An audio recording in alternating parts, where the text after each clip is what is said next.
नई सदी, नया साल, नया महीना, खबरें भी नई। चंद्रयान से आसमान तक, देश से विदेश तक, बाजार से जन सरोकार तक, सब पर है हमारी पकड़। देखिए देखिए खबर सदीनामा सदीनामा। सबसे पहले मेरे साथ कहिए, भगवान जागेश्वर नाथ जी की, नौलेश्वर महादेव जी की। और आज वाल्मीकि जी की जयंती है, उनको भी बहुत बहुत नमन। ये महारानी दुर्गावती जी की धरती है। राजा नल और रानी दमयंती की कहानी भी यहीं पे, इसी धरती की एक कहानी है, विश्व प्रसिद्ध है। यहाँ से बहुत वीरों ने 1857 से लेकर आज़ादी की लड़ाई तक, देश की आज़ादी तक, इस देश के लिए बलिदान दिए, इस देश के लिए लड़े। आप सब जानते नहीं होंगे, लेकिन मैं पिछले 3-4 सालों से मैंने यूपी में काम किया और बुंदेलखंड के कुछ इलाके जो यूपी में हैं, उनका मैंने काफ़ी दौरा किया है और काफ़ी मैं लोगों से मिली हूँ, मैंने बातचीत की है। जैसे कमलनाथ जी ने कहा, एक समय में कांग्रेस ने एक बड़ा पैकेज दिया था बुंदेलखंड के लिए। आज परिस्थितियां कुछ अलग हैं, चुनाव का समय है। आपको आदत होगी कि जो भी नेता आता है, जिस पार्टी का होता है, उस पार्टी के बारे में बात करता है और दूसरी पार्टी की आलोचना करता है। तो कभी कभी मुझे लगता है कि जो वो कह रहे हैं, जो हम कह रहे हैं, हम कहते हैं कि वो भ्रष्ट है, वो कहते हैं हम भ्रष्ट हैं, हम कहते हैं उन्होंने कुछ नहीं कहा, वो करा, वो कहते हैं कि हमने कुछ नहीं करा।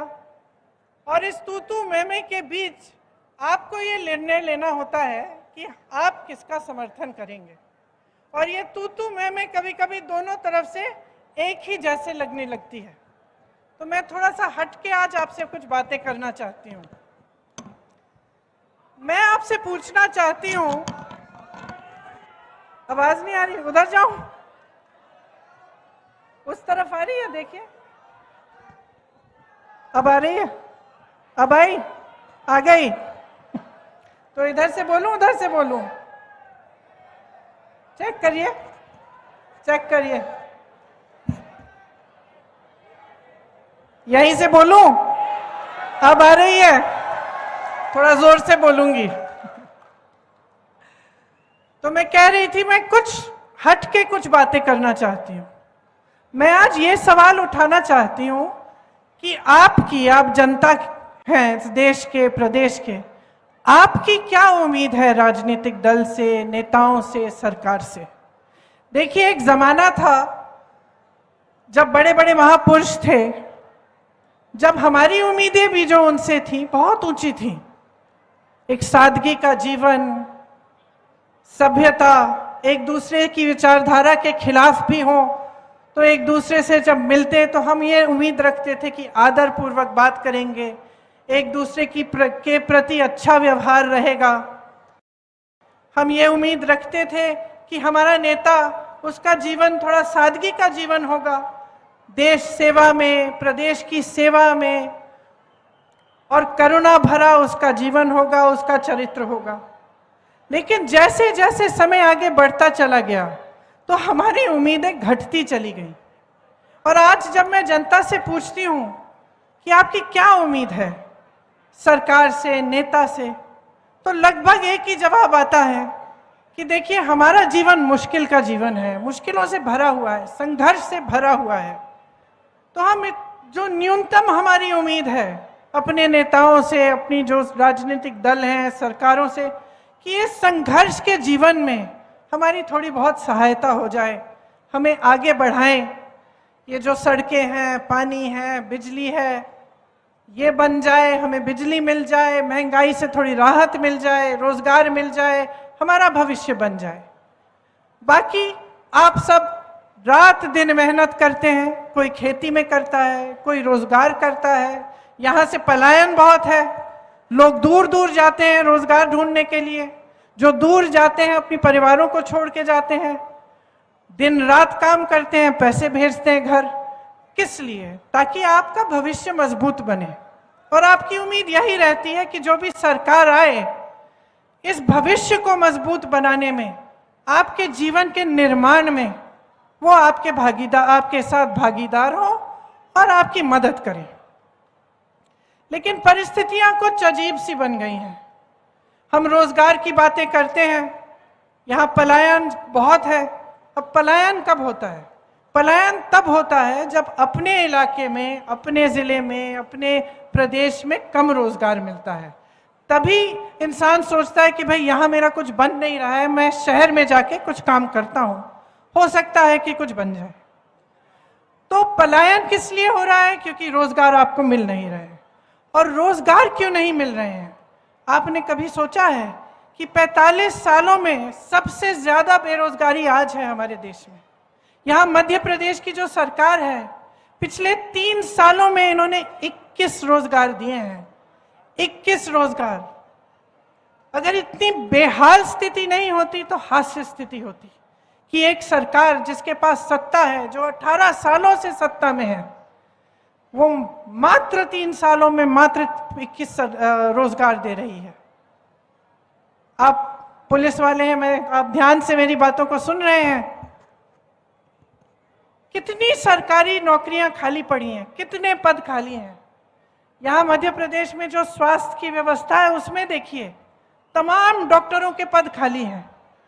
नौजवान हैं पढ़े लिखे, ऐसे नौजवान हैं जिन्होंने काम किया है, जिनके माता पिताओं ने बचत करके उनको मुश्किल से पढ़ाया लिखाया है, डिग्रियां हैं, भर्ती की भर्ती की जो टेस्ट है वो भी किए हैं, लेकिन भर्ती नहीं होती। यूपी में मैं तो ऐसे लोगों से मिली हूं जिन्होंने 6 बार एग्जाम दिया क्योंकि घोटाले हो रहे हैं उसमें। तो एक तरफ से भर्ती भी नहीं होती, पद खाली हैं, उनको भरा नहीं जाता। जो रोजगार बनाने के माध्यम थे उनके बारे में आप थोड़ा सा सोचिए। रोजगार बनते कहाँ से थे? एक तो बड़ी बड़ी जो सरकारी पीएसयू होते थे, बीएचईएल, एचएएल, इस तरह के जो पीएसयू थे, इनसे बहुत रोजगार बनते थे। और सब चाहते भी थे कि सरकारी किसी बड़ी संस्थानों में ही हमारी नौकरी हो जाए तो हमें सुरक्षित, पूरा जीवन हम सुरक्षित रहेंगे, पेंशन भी अच्छा मिलेगा। आज स्थिति क्या है? जितने पीएसयू थे, जितनी बड़ी बड़ी जो देश की संपत्ति थी, वो अपने बड़े बड़े उद्योगपति मित्रों को सौंप दिए हैं कौड़ियों के दाम पे। तो रोजगार कैसे बनेंगे उनमें से? नहीं बन सकते। अब छोटी दुकानें, छोटे उद्योग, जैसे मैंने यहाँ रास्ते में बहुत सारी देखी और मैं देख रही थी कि छोटी छोटी दुकानें हैं। आपने इन दुकानदारों के, इन छोटे उद्योगपतियों की कमर तोड़ रखी है। पहले आप नोटबंदी लाए, नोटबंदी से इनका नुकसान हुआ। उसके बाद कोरोना आया, कोरोना में शायद हमारे ही देश में किसी को राहत नहीं मिली होगी। बाकी देशों में दुकानदारों को, छोटे बिजनेसों को खास राहत मिली थी कोरोना के समय, यहाँ नहीं दी गई। ठीक है, उसके बाद क्या किया इन्होंने? जीएसटी लाए। जीएसटी से और भी मुश्किलें बढ़ गई। तो जो छोटे उद्योग थे वो लगभग बंद होने के कगार पे आ गए, और जो बड़े बड़े उद्योगपति हैं उनके हजारों करोड़ लोन माफ हो रहे हैं। उनके उद्योग बड़े होते चले जा रहे हैं, उनको देश की संपत्ति सौंपी जा रही है, तो वहां से भी रोजगार नहीं आने वाले। तीसरी जगह जहां से रोजगार आते थे, खेती किसानी से और ग्रामीण रोजगार से। मनरेगा को इन्होंने कमजोर बनाया, किसानों की कमर तोड़ी। हर जगह हर तरफ से महंगाई, पेट्रोल, डीजल, खाद, कुछ भी हो, किसानों को कोई राहत नहीं मिली, बल्कि इस तरह के कानून ला रहे थे जिससे आपके जो हक हैं वो और भी कम हुए। आप ही के संघर्ष थे, किसानों का जो बड़ा संघर्ष था उसकी भी कोई सुनवाई नहीं रही। तो रोजगार के जो माध्यम थे वो लगभग बंद हो गए। इसके साथ साथ महंगाई बढ़ती चली जा रही है। आपके जीवन में संघर्ष है, किस लिए है? अपने बच्चों का भविष्य बनाते हैं आप, बचत करने की कोशिश करते हैं। आज हर चीज पे जीएसटी, बच्चों की किताबें खरीदने जाएंगे जीएसटी, महंगी हो गई, यूनिफॉर्म खरीदना है महंगा हो गया, इलाज कराना है किसी का महंगा है, 10 बार सोचना पड़ता है कि अस्पताल ले जाएं, अस्पताल में पता नहीं डॉक्टर मिलेगा कि नहीं। अगर घर में कुछ नुकसान हुआ है, कुछ टूट गया है, उसकी मरम्मत करवाने के लिए सीमेंट पे जीएसटी, रोड़ी पे जीएसटी, बालू भी महंगी। तो आप आगे बढ़ कैसे पाएंगे? एक तरफ बेरोजगारी, दूसरी तरफ महंगाई। मैंने आपकी बात की, आप सुन रहे हैं। सरकारी जितने भी अधिकारी हैं, जिसकी भी सरकारी नौकरी है, एक ही मांग है आपकी आज।